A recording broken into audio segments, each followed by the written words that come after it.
Hello दोस्तों, कैसे हैं आप सभी लोग? अच्छे होंगे आशा करता हूँ, है कि नहीं? चलिए दोस्त, तो हम लोग अपना जो टॉपिक स्टार्ट कर रहे थे, फिजिक्स हम लोगों ने पढ़ रहे थे। हालांकि अपने जो बैच कंटिन्यू चल रहे थे उनको हमने कल भी प्रोसीड किया था आगे की ओर, और आज भी हम लोग आगे की ओर चलते हैं। कहने का मतलब है हम लोग ग्रेविटेशन के बारे में पढ़ रहे थे, और ग्रेविटेशन में आप लोगों को एक सेंट्रीफ्यूगल फोर्स मतलब अपकेंद्री बल मिला था, उसके बारे में हम लोगों ने पढ़ा था, है ना। तो सबसे पहले हम लोग चर्चा करने वाले हैं, आज हम लोग सेंट्रीपिटल फोर्स के बारे में पढ़ने वाले हैं। मतलब जो आपका अभिकेंद्री बल होता है उसके बारे में आज हम लोग पढ़ने वाले होंगे। ठीक, कल हमने बहुत सारी चर्चाएं अपकेंद्री बल पर की थी, वैसे ही सेम आपका अभिकेंद्री बल भी होता है। बस फर्क ये होता है कि वो अंदर की ओर लगता है और ये आपकी बाहर की ओर लगता है ना। तो कहने का मतलब बस अंतर इतना ही है। हालांकि एक ही इक्वल होते हैं दोनों, लेकिन बराबर कंडीशन में भी उस वस्तु में वो भी लगता है और वो भी लगता है। मतलब अगर कोई वस्तु चक्कर लगा रही है वृत्ताकार पथ पर, तो उसके अंदर की ओर भी बल कार्य करेगा और बाहर की ओर बल कार्य करता है, तभी वो वस्तु उस संतुलन अवस्था में चक्कर काट पाती है। ठीक, लेकिन बस हमने आपको जो एग्जाम्पल लिखाए थे उन एग्जाम्पलों को याद रखना है आपको, उन एग्जाम्पलों से ही क्वेश्चन बनेंगे आपके। ठीक है दोस्त, तो चलते हैं हम लोग आगे की ओर, अपने आज अभिकेंद्री बल के बारे में पढ़ेंगे। लेकिन इससे पहले आप लोगों को क्या करना है, चैनल को लाइक करना है, शेयर करना है और सब्सक्राइब करना है। ठीक, आप लोगों से बस यही गुजारिश है कि आप लोगों को ज़्यादा से ज़्यादा चैनल को क्या करना है, आपको लाइक करना है, शेयर करना है और सब्सक्राइब करना है। ये बातें आपको याद रखनी है। इन दोनों बातों को लेकर के हम लोग आगे चलेंगे और आगे की ओर बात करेंगे। चलिए दोस्त, हम लोग बात करते हैं अब किसकी, अभिकेंद्री बल के बारे में आज हम लोगों को पढ़ना है। अभिकेंद्री बल क्या होता है इसके बारे में हम लोग बात करने वाले हैं। अभिकेंद्री बल, सेंट्रीपिटल फोर्स के बारे में आज हम लोग पढ़ने वाले हैं। ठीक, ये सेंट्रीपिटल फोर्स होता क्या है इसके बारे में हम लोगों को पढ़ना है। देखिए दोस्त, हमने क्या बताया था कि इसकी पहले आप लोगों को डेफिनेशन लिखनी है कि डेफिनेशन क्या होती है। तो लिखना है आपको कि जब कोई वस्तु एक वृत्ताकार मार्ग पर जब कोई वस्तु एक वृत्ताकार मार्ग पर चक्कर लगा रही है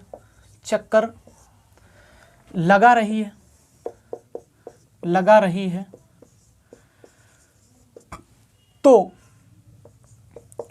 उस वस्तु के केंद्र के अंदर की ओर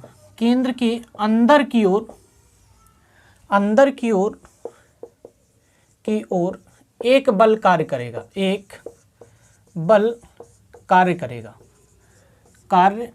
बल कार्य करेगा। इसे ही या इस बल को ही अभिकेंद्री बल कहते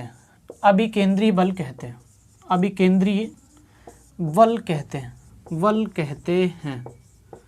ठीक, इतनी बातें आपको याद रखनी है। कहने का मतलब है कि जब कोई वस्तु वृत्ता मार्ग पथ पर घूम रही है तो उसके अंदर की ओर, केंद्र की ओर एक बल कार्य करेगा, और जो बल कार्य करता है उसे ही हम सेंट्रीपिटल फोर्स कहते हैं। कहने का मतलब है कि हम इस तरीके से देखते हैं कि ये वस्तु है और ये वस्तु जो है वो चक्कर लगा रही है। ठीक, ये वस्तु है, अगर कोई वस्तु यहाँ से ये चक्कर लगा रही है इसके वृत्ताकार मार्ग के चारों ओर, तो इसके एक केंद्र की ओर बल कार्य करता है यहाँ की ओर। तो जो बल यहाँ की ओर कार्य करता है वो सेंट्रीपिटल फोर्स होता है, और जो बाहर की ओर कार्य करता है वो क्या होता है, सेंट्रीफ्यूगल फोर्स होता है। मतलब इस जो बाहर की ओर लगेगा उसे हम अपकेंद्री बल कहेंगे, और जो आपका अंदर की ओर लगेगा इसे हम अभिकेंद्री बल कहेंगे। ठीक है, याद रखना, अभिकेंद्री बल कहेंगे। ये दोनों बल जो होते हैं वो एक वस्तु पर एक ही कंडीशन में लगते हैं, तभी वस्तु वो उस संतुलन अवस्था में क्या होती है, चक्कर लगा पाती है किसी भी वृत्तमार्ग पथ पर। तो इन दोनों चीज़ों को आपको याद रखना। हालांकि लगते दोनों एक ही जगह हैं, बस एग्जाम्पल इसके अलग अलग हैं। जो हमने आपको कल अपकेंद्री बल के बारे में बताया था कि जैसे जो दूध होता है उससे क्रीम निकालने वाली मशीन है, वॉशिंग मशीन है, और जो पृथ्वी है सूर्य से क्यों नहीं टकराती है, इलेक्ट्रॉन है नाभिक से क्यों नहीं टकराता है, और इन सभी के बारे में हम लोगों ने बात की थी। जैसे बाल्टी का पानी था ये क्यों नहीं गिरता है, अपकेंद्री बल के कारण, है ना। दोस्त, तो इन चीज़ों को आपको याद रखना है और इसके एग्जाम्पल भी हम आपको कराने वाले हैं जो आपको एक एक याद रखने हैं इसके बारे में, है ना। तो चलिए दोस्त, इसके एग्जाम्पल देखते हैं हम लोग क्या है। ये अभिकेंद्री बल के एग्जाम्पल होंगे, कहने का मतलब है कि आपके सेंट्रीपिटल फोर्स के एग्जाम्पल हैं ये। क्या है देखिए ज़रा, जैसे हम लोग सबसे पहला एक एग्जाम्पल लेते हैं कि हम यहाँ पर खड़े थे, ठीक, क्या है, खड़े थे और हमने क्या किया कि एक पत्थर को बांधा, एक पत्थर को यहाँ पे बांधा और पत्थर को इस चारों ओर हमने घुमाया। उस पत्थर को हमने इस पत्थर में क्या बांधी, धागा बांधा और इस पत्थर को यहाँ चारों ओर तेजी तेजी से घुमाया। तो जब हमने इस पत्थर को घुमाया दोस्त, तो इस पत्थर के केंद्र की ओर एक बल कार्य करेगा, है ना।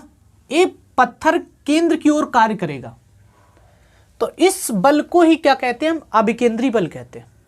देखो यहां अपकेंद्री बल भी कार्य कर रहा है। देखो वैसे हम इस पत्थर को क्या है, अंदर की ओर खींच रहे हैं, बल अंदर की ओर लगा रहे हैं इसको, लेकिन ये हमसे आके नहीं टकरा रहा। क्यों नहीं टकरा रहा? क्योंकि ये ब्रह्मांड के इस नियम को जानता है कि अगर हम तुम्हारे चारों ओर चक्कर लगाएंगे, घूमेंगे, तो हम तुमसे नहीं टकराएंगे। ये इस नियम को जानता है। कौन? पत्थर जानता है।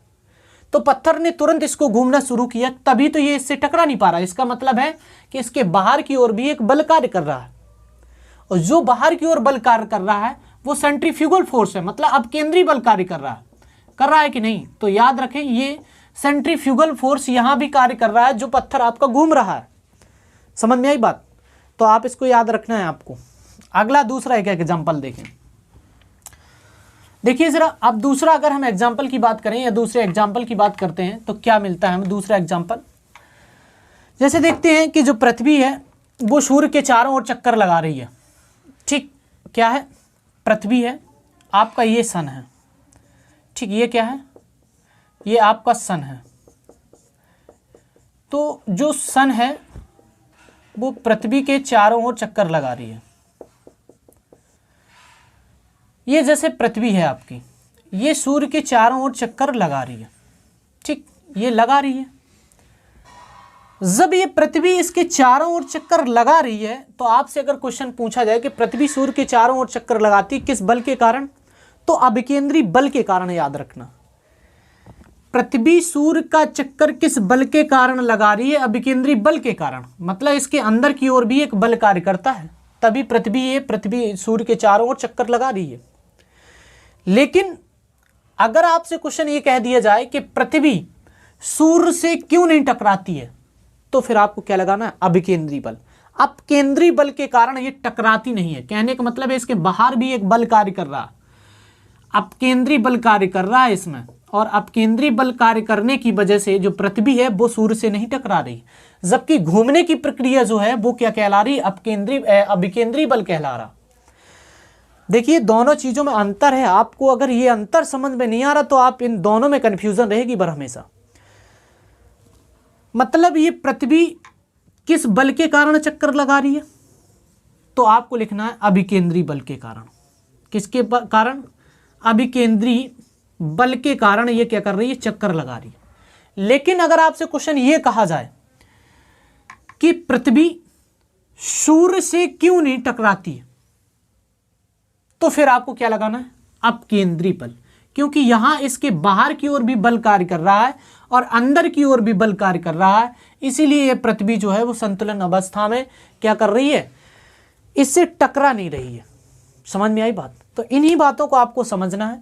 और हम आपके पहले आप एग्जाम्पल समझें, फिर इसके साथ में इसके बाद में हम आपको एग्जाम्पल नोट करा देंगे, ठीक है। अगर ये बातें समझ में आ रही हैं तो अच्छी बात है, अगर नहीं आती तो आप वीडियो को बार बार करके रिपीट करके देख सकते हैं और समझ सकते हैं, ठीक है ना। तो पहले इसको नोट करिए आप, फिर इसके बाद में हम अगला एग्जाम्पल बताते हैं। वैसे आप जैसे अगला एग्जाम्पल भी आप ऐसे देख सकते हैं, जैसे हम बात करते हैं अगले एग्जाम्पल की, क्या है देखिए सर। अगला एग्जाम्पल आप ऐसे भी बना सकते हैं कि जो आपकी पृथ्वी है, ये क्या है? आपकी अर्थ है, और आपकी चंद्रमा है, ये मून है, ये पृथ्वी के चारों ओर चक्कर लगा रही है। पृथ्वी मतलब चंद्रमा पृथ्वी के चारों ओर चक्कर लगाती है, किस बल के कारण? तो अभिकेंद्री बल के कारण। चंद्रमा पृथ्वी से क्यों नहीं टकराती है? तो अपकेंद्री बल के कारण। यहाँ अपकेंद्री बल के कारण नहीं टकराती। अगर टकराने की बात आती है, टकराने की बात आती है तो टकराने की बात क्या है, ये अपकेंद्री बल लगेगा। अपकेंद्री बल टकराने वाला होगा और अभिकेंद्री बल ये चक्कर लगाने वाला होगा। मतलब जहां पर वस्तु गोल गोल घूम रही हो उसे हम क्या कहेंगे, अभिकेंद्री बल कहेंगे। लेकिन जब टकराने वाली बात होगी तो आपकी सेंट्रीफ्यूगल फोर्स होगा, और जब घूमने वाली बातें होंगी तो सेंट्रीपिटल फोर्स होगा। ठीक, इन बातों को आपको अच्छे से याद रखना है। और अगर फिर भी समझ में नहीं आ रहा तो हम आपको अभी और एग्जाम्पल कराने वाले हैं, उसको समझिए आप, तो आपको तुरंत समझ में आ जाएगा। ठीक, इसके बारे में देखें। अगला क्या मिलता है, अगला हमें ये देखना है कि जैसे इलेक्ट्रॉन का जो नाभिक होता है, ठीक, ये क्या है, नाभिक है, और ये क्या है, इलेक्ट्रॉन। इलेक्ट्रॉन नाभिक के चारों ओर चक्कर लगाता है। क्या है, इलेक्ट्रॉन नाभिक के चारों ओर चक्कर लगाता है।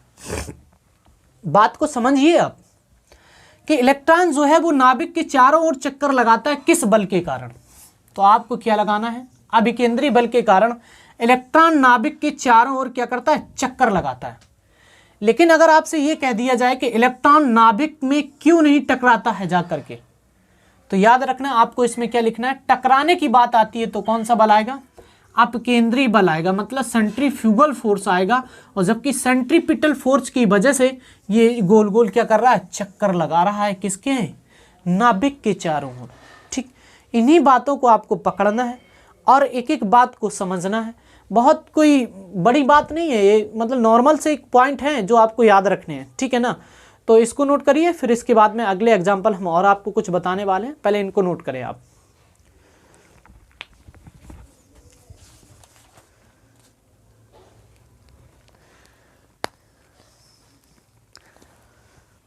ठीक है, हो गया होगा नोट। चलिए, तो इन्हीं को आप नोट कर लीजिए और एग्जाम्पल इतने पर्याप्त हैं।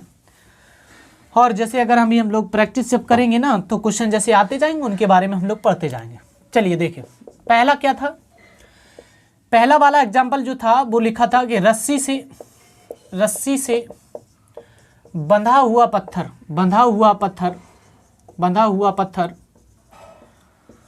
गोल गोल घूमता है, किस बल के कारण, तो आपको लगाना है सेंट्रीपिटल फोर्स के कारण, मतलब अपकेंद्री बल है, अभिकेंद्री बल के कारण ये क्या है, गोल गोल घूमता है। इसके बाद अगला आपसे ये बताया था कि पृथ्वी सूर्य के चारों ओर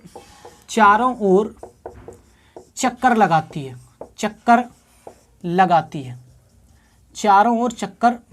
है। ठीक, इसके बाद अगला एग्जाम्पल लिखना है कि चंद्रमा पृथ्वी के चारों ओर चक्कर लगाती है। ठीक, ये बात आपको याद रखना। इसके बाद अगला पॉइंट क्या है, अगला पॉइंट ये है, क्या पढ़ा था हमने, इलेक्ट्रॉन जो होता है वो इलेक्ट्रॉन नाभिक के चारों ओर चक्कर लगाता है। ठीक, इसे क्या कहते हैं, अपकेंद्री बल कहते हैं। इन चारों पॉइंटों को आपको नोट करना, और यही 4 पॉइंट आपसे ज़्यादा भी पूछे भी जाते हैं। तो ये आपका सेंट्रीपिटल फोर्स हो जाता है, जिसके बारे में हम लोगों ने पढ़ा। अभी कुछ और पॉइंट भी पढ़ने वाले हैं इसके बारे में, पहले आप इसके नोट करें एग्जाम्पल, और इसके बारे में हम लोग आगे और पढ़ते चलेंगे। इसको नोट करें पहले।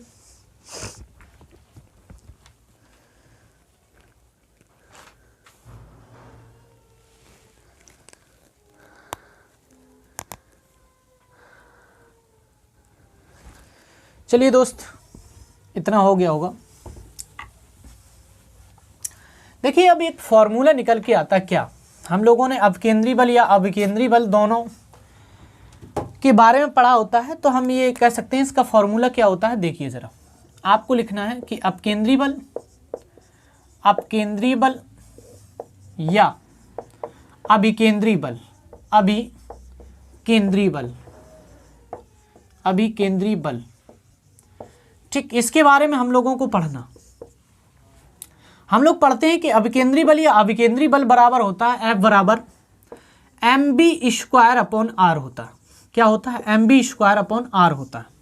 कहने का मतलब ये है दोस्त कि जब हम यहाँ पर खड़े हुए हैं, ठीक, और हम एक पत्थर घुमा रहे हैं, ठीक, इस पत्थर को घुमा रहे हैं, तो इस पत्थर की जो त्रिज्या है यहाँ से यहाँ तक r है और इसका द्रव्यमान m है इस पत्थर का, ठीक, और ये क्या है? b रेखी वेग से क्या है? घुमाया जा रहा है। ठीक, बात समझ में आ रही? तो ये इस चीज़ को यहाँ पर दर्शाया जाता है। ये F बराबर mb²/r, मतलब वेग रेखी वेग है, m इस पत्थर का द्रव्यमान है, r इसकी त्रिज्या है इस पत्थर की। तो इस प्रकार इसको घुमाया जाता है। देखो हम लोगों ने एक भी चीज़ और पढ़ी होती है कि b बराबर r ओमेगा होता है कि नहीं? ये चीज़ें हम लोग पढ़ लिए। ओमेगा जो होता है वो कोणीय वेग होता है। क्या होता है? कोणीय वेग ओमेगा होता है। ठीक, जबकि b जो होता है वो रेखी वेग होता है। क्या होता है? रेखी वेग होता है। ठीक, इस बात को आप समझ गए होंगे। r क्या है? आपकी त्रिज्या है। m क्या है? वो पत्थर का द्रव्यमान है। देखिए अब हम b का मान अगर यदि यहाँ रख दें तो क्या आएगा? F बराबर हमने क्या रखा? mb²। b² का मतलब क्या है कि r ओमेगा इसका स्क्वायर बटे में क्या करना है हमें? r, है ना? r कर दिया तो हमने ये देखा कि F बराबर m r² ओमेगा² अपॉन में r अकेला, तो r से r कट गया तो F बराबर क्या निकल के आया? m r ओमेगा²। ये निकल करके यहाँ से आता है कि आपके जो अपकेंद्री बल या अभिकेंद्री बल का जो मान होता है वो आप तो या तो ये फॉर्मूले से याद रखें कि इसका मान इतना होता है, या फिर आप इसका ये याद रख सकते हैं कि जो अपकेंद्री बल या अभिकेंद्री बल होता है वो m r ओमेगा² इसका मान भी होता है। ठीक है, बात समझ में आ रही है आपको? तो इतना आपको नोट करना। इसके बाद में हम और आगे की ओर चलते हैं तो हम लोग ऐसे भी इसको एक फॉर्मूले से देख सकते हैं कि जो अभिकेंद्री बल होता है वो अभिकेंद्री बल r से देखते हैं r पे, तो ये क्या होता है? डायरेक्टली प्रोपोर्शनल होता है किसके? r के। कहने का मतलब है कि जहां पर r का मान अधिक होगा वहां पर सेंट्रीपिटल फोर्स हो चाहे सेंट्रीफ्यूगल फोर्स हो, ये दोनों क्या होंगे? अधिक लगेंगे। जहां पर त्रिज्या का मान अधिक होगा वहां पर बल का मान अधिक लगेगा, जहां पर त्रिज्या का मान कम होगा वहां पर क्या है? इसकी जो बल होगा वो भी कम लगेगा। ठीक, इसके कुछ हम आपको एग्जाम्पल कराते हैं, मतलब एक आपको समझाने का तरीका बताते हैं कैसे क्या होता है। पहले इसको नोट करिए इतना सारा, या आप स्क्रीनशॉट ले सकते हैं इसको, फिर आगे की ओर चलते हैं। लीजिए जरा,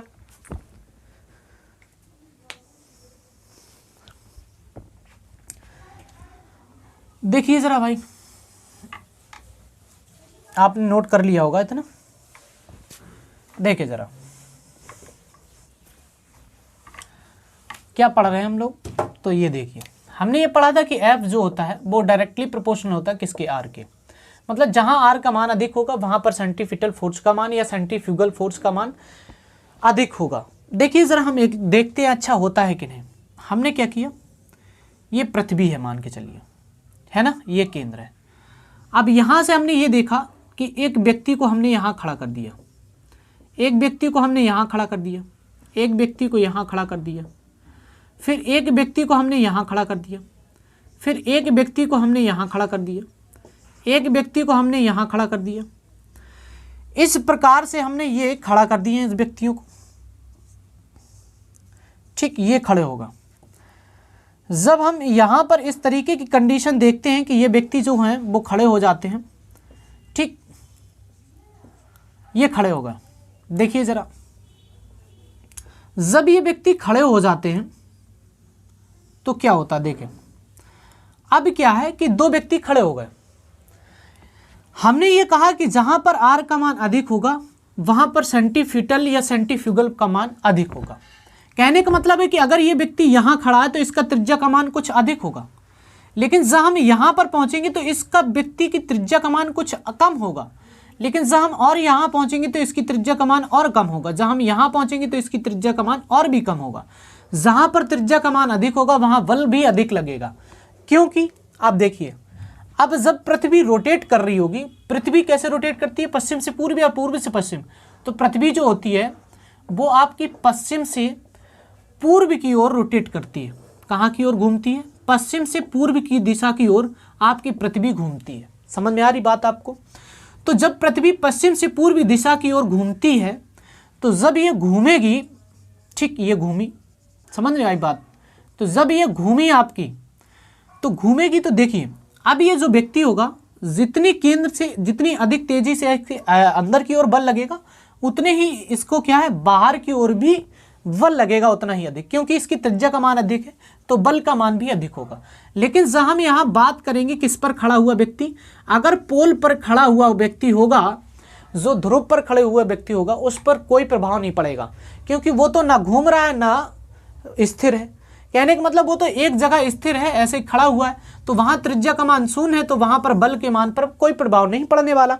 मतलब वहां पर आपकी जो कह सकते हैं जो अपकेंद्री बल होगा या अभिकेंद्री बल होंगे, दोनों बल क्या होंगे, शून्य होंगे, क्योंकि वहां पर त्रिज्या का मान भी क्या है, शून्य है। जब त्रिज्या का मान शून्य है तो उस बल व्यक्ति पर भी उसका मान शून्य होगा। मतलब जब वस्तु घूमेगी तभी उसमें क्या होगा, सेंटीपिटल और सेंट्रीफ्यूगल का मान होगा।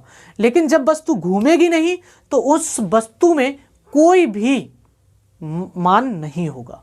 समझ में आई? उसमें कोई भी बल नहीं लगेगा अगर वस्तु घूम नहीं रही है। तो अगर घूमेगी तब इस प्रकार के बल उपस्थित मिलेंगे, और जब घूमेगी नहीं तो क्या है, कुछ भी नहीं। समझ में आई बात आपको? तो इन दोनों बातों को आपको याद रखना है। मतलब जब वस्तु घूमेगी तभी उसमें अभिकेंद्री बल और अपकेंद्री बल पाया जाएगा। जब वस्तु घूमेगी ही नहीं तो ना तो उसमें अभिकेंद्री बल लगेगा ना अपकेंद्री बल लगेगा। अगर हम खड़े हैं तो ना हमें कोई अभिकेंद्री बल लग रहा ना अपकेंद्री बल लग रहा। लेकिन अगर हमने क्या किया, मोटरसाइकिल उठाई और बाइक से हमने क्या है, चारों ओर घूमना शुरू किया इस चक्कर में ऐसे ऐसे, तो जब हम घूमेंगे तो हमें जो मोटरसाइकिल के बैलेंस होगा उसकी कंडीशन में दोनों बलों की आवश्यकता होगी। हम ऐसे घूम रहे हैं बाइक लेकर के, तो बाइक अंदर की ओर भी गिर सकती है या बाहर की ओर भी गिर सकती है। तो यहां पर देखिए गिरने नहीं देगा अंदर की ओर, तो एक बाहर की ओर बल लगेगा, और ना ही वो अंदर की ओर गिरने देगा जब ये दोनों बल लगते हैं। ठीक है, क्योंकि हम गोल गोल घूम रहे थे तब इसका मान था। जब हम घूमेंगे ही नहीं तो मतलब हमारी त्रिज्या का मान शून्य होगा, तो हम क्या कह सकते हैं कि हमारे वहां पर अभिकेंद्री बल और अपकेंद्री बल का मान शून्य होगा। समझ में आ रही बात आपको? तो इन्हीं कॉन्सेप्ट को तो आपको समझना है। देखिए अब आपसे कैसे क्वेश्चन पूछा जाता है उसके बारे में भी अब हम चर्चा करने वाले हैं। ठीक है, तो इसको नोट कर लो या स्क्रीनशॉट ले लो कि पृथ्वी कैसे रोटेट करती है और कैसे क्या होता है, इसके बारे में देखिए।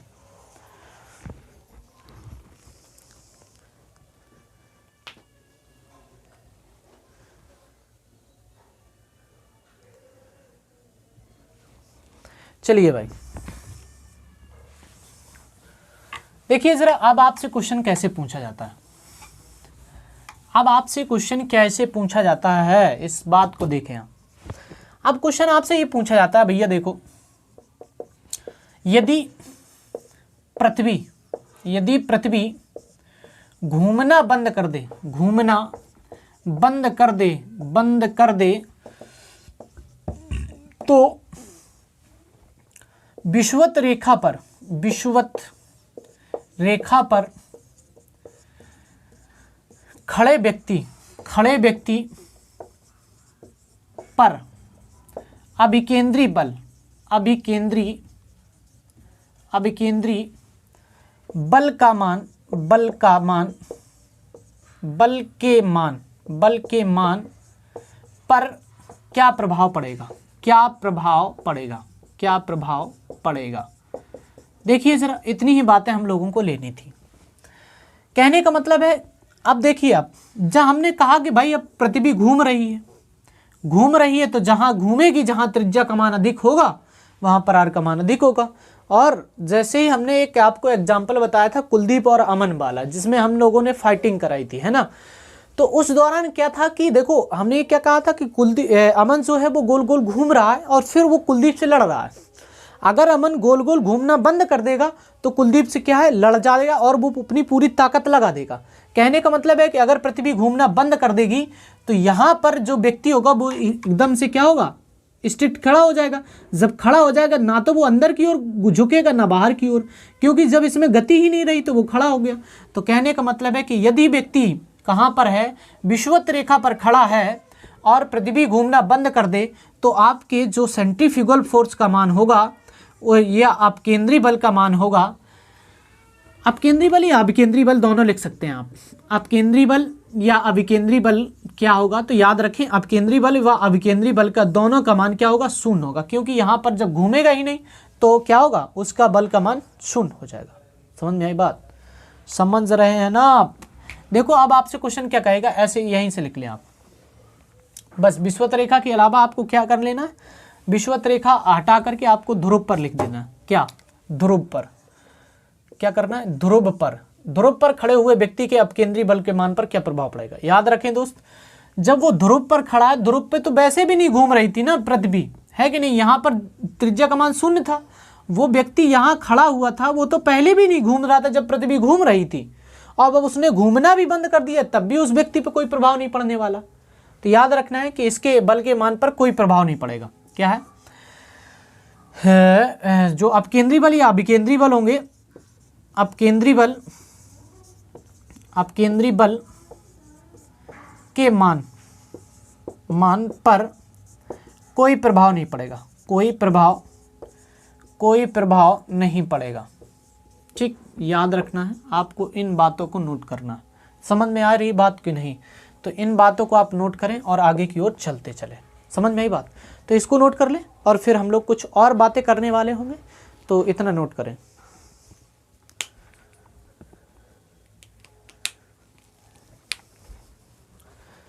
चलिए दोस्त, आप लोगों ने इतना नोट कर लिया होगा। देखिए ज़रा, अब कुछ एक एग्जाम्पल लेते हैं, जैसे कि एक छोटा सा एग्जाम्पल लेंगे, बहुत छोटा सा। जैसे हमने एक एग्जाम्पल लिया, ये हमने क्या किया, एक बल है। कहने का मतलब है कि अगर हम इस वस्तु पर, ये वस्तु है आपकी, और इस पर 10 न्यूटन का बल लगाया हमने, इस ओर हमने कितना 10 न्यूटन का बल लगाया, लेकिन हुआ क्या कि हमने इस ओर भी 4 न्यूटन का बल लगा करके खींचा। देखो ये वस्तु घूम रही थी और अंदर की ओर 10 न्यूटन का बल लग रहा था और बाहर की ओर कितने 4 न्यूटन का बल लग रहा था। समझ में आई बात। कहने का मतलब ये है कि जब वस्तु यहाँ है और इस पर हमने 10 न्यूटन का बल अंदर की ओर लगाया, और एक दूसरा व्यक्ति है वो क्या कर रहा है, इस वस्तु को 4 न्यूटन के बल से क्या कर रहा है, वो बाहर की ओर खींच रहा। मतलब अंदर की ओर हम खींच रहे हैं 10 न्यूटन के बल से और ये बाहर की ओर खींच रहा है 4 न्यूटन के बल से। तो अब अगर हम इसके परिणामी बल की बात करें कि मतलब इस वस्तु पर कितना बल लग रहा है, वास्तविकता में कितने बल से ये चल रही है वस्तु, तो कह सकते हैं कि परिणामी बल जो होगा, परिणामी बल जो होगा वो कितना होगा, तो परिणामी बल का मान जो है वो कितना होगा दोस्त, 6 न्यूटन होगा। क्यों होगा 6 न्यूटन, समझिए आप बात को, क्योंकि 10 न्यूटन ये यहाँ खींच रहा है और 4 न्यूटन ये यहाँ खींच रहा है। तो कहने का मतलब है 10 यहाँ खींचेगा, 4 यहाँ खींचेगा, तो बचा कितना, 6 न्यूटन। तो यही बात हम आपको बताने वाले थे कि कितना भी चल रहा हो, कितना कहाँ पर कौन सा न्यूटन बल की कहाँ की ओर लगने वाला है, कहाँ की ओर नहीं लग रहा है, तो आप इन बातों को आपको समझना है। समझ में आ रही बात को आपको, तो इन सभी चीज़ों को आप समझते चलें और विधिवत रूप से आप नोट करते चलें। तो क्या करना है आप लोगों को, इन सभी चीज़ों को जो हम पढ़ा रहे हैं उनको विधिवत रूप से आप नोट्स बनाते चलें, नोट करते चलें, और हम लोग आगे की ओर बढ़ते चलेंगे, है ना। तो अब हम लोग इतना नोट करें आप लोग, और अब हम लोग क्या पढ़ेंगे, जो आपके सैटेलाइट होते हैं या उपग्रह होते हैं उनके बारे में हम लोग पढ़ेंगे। तो उपग्रह जो होते हैं या सैटेलाइट होते हैं, कहने का मतलब ये कहाँ मिलेंगे, आपको अंतरिक्ष में मिलेंगे, है कि नहीं। अच्छा पहले बात करते हैं हम कि ग्रह क्या होता है। ग्रह वो पिंड होते हैं जो सूर्य की चक्कर लगाते हैं, उन्हें हम ग्रह कहते हैं। तो सूर्य किसे कहते हैं, सूर्य क्या है, एक तारा है। तो मतलब जिसमें स्वयं का प्रकाश होता है उसे क्या कहते हैं, हम तारा कहते हैं। समझ में आई बात। तो सूर्य में स्वयं का प्रकाश है इसलिए उसे तारा कहते हैं। अब चंद्रमा को तारा ना कह देना, क्योंकि चंद्रमा में स्वयं का प्रकाश नहीं होता है कि नहीं। चंद्रमा में स्वयं का प्रकाश नहीं होता है, वो दूसरे के प्रकाश से चमकती है चंद्रमा, याद रखें। तो कहने का मतलब ये है कि तारा कौन होता है, जिसमें स्वयं का प्रकाश होता है उसे तारा कहते हैं। और जो पिंड सूर्य की चक्कर लगा रहे होते हैं उन्हें हम ग्रह कहते हैं। और जो पिंड ग्रहों की परिक्रमा लगाते हैं उन्हें हम उपग्रह कहते हैं। समझ में आई बात। तो इन्हीं उपग्रहों के बारे में हम लोग पढ़ने वाले होंगे। ऐसे उपग्रह जो पृथ्वी के चारों ओर चक्कर लगा रहे हैं उन्हें हम लोग सैटेलाइट के रूप में पढ़ते हैं। मतलब जैसे आप लोगों ने देखा होगा कि हमारे नेट की व्यवस्था नहीं आ रही, तो इसका एक सैटेलाइट लगा हुआ पृथ्वी के ऊपर, उपग्रह लगा हुआ, जिसकी मदद से हम लोग सारी की सारी चीज़ों को देख सकते हैं। कहने का मतलब है कि जैसे आप रेडियो या टीवी चलाते हैं तो उसका भी एक सैटेलाइट वहाँ पर स्थापित किया गया है, जिसके माध्यम से वो सारी की सारी रेडियो तरंगों को क्या करता है, प्रेषित करता है और आपके पास आ जाती हैं और आप रेडियो बजाने लगते हैं या टीवी छोड़ने लगते हैं। इस प्रकार की बातें आप लोग कर सकते हैं, है कि नहीं। तो हम लोग इन बातों पे कल चर्चा करेंगे और आज के लिए हम लोग इतना ही रखेंगे। जितना हो गया है उसका रिवीजन करते रहें और आगे की ओर बढ़ते रहें। ठीक है दोस्त, तो आज के लिए हम लोग इतना ही रखते हैं। तो आप लोगों को करना क्या है, सबसे पहले चैनल को लाइक करना है, शेयर करना है और सब्सक्राइब करना है। ठीक है दोस्त, तो आज के लिए इतना ही। थैंक यू, धन्यवाद, ऑल द बेस्ट।